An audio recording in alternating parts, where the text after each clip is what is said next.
Dahil sa pagwawala ng kanyang ama sa tuwing nakakainom, nanginginig na sa takot si Joel, marinig pa lamang ang boses nito. Nagtanim siya ng galit na nagresulta sa pananakit niya sa mga taong nangaagrabyado.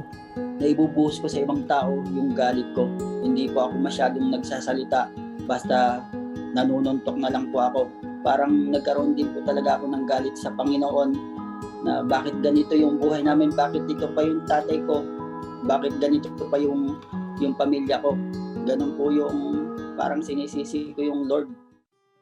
Ilang beses na naanyayahan si Joel sa Kristiyanong simbahan, pero sa halip na seryosohin ang pagsuko ng buhay sa Diyos, nagpakasarap pa siya sa mga bisyo.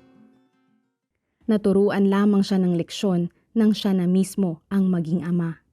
Nung nanganak yung asawa ko, muntik na silang kunin ng Lord.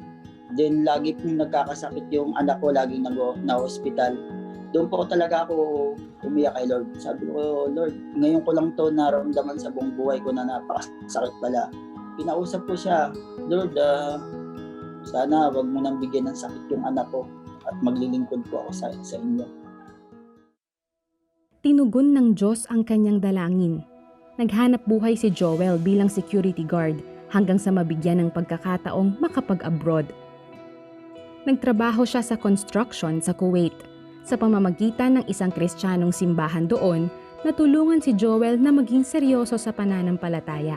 Doon talaga ang tunay na kasiyahan na mararamdaman pala kay Lord. Buhay pala yung talagang Diyos. Parang noon, parang kulang. Then nagbasa-basa na ako ng Bible, nabigyan ako ng Bible. Nagkaroon po ako ng kakumpletuhan sa sarili ko. Naatasan si Joel na mag-imbita ng mga tao sa simbahan. Noong unay may pagtutol sa kanyang kalooban nang biglang maalala niya ang kanyang covenant kay Lord. Unti-unting lumago ang kanyang ginagawa hanggang sa mahubog si Joel bilang isang discipleship leader at ngayon ay preacher.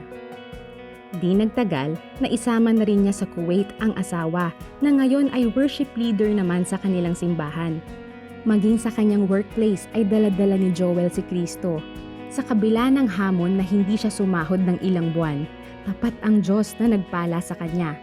Nakalipat siya ng kumpanya na may tamang pasahod at bonus pa habang ang kanyang misis ay nabigyan ng promotion sa trabaho. Patuloy nilang nasuportahan ang dalawang anak na nasa Pilipinas at nakapagpagawa pa ng sariling bahay dito. Kung dati ay takot sa marahas na ama ang bumihag sa kanya, ngayon ay takot sa mapagmahal na Diyos ang kanyang nadarama. Dahil sa pagmamahal sa Diyos, takot siyang makagawa ng bagay na di kaaya-aya sa Panginoon. Ang kanyang pag-ibig sa Diyos ang siya ring nagpalaya kay Joel upang patawarin ang ama. Nagkaroon sila ng reconciliation bago ito bawian ng buhay.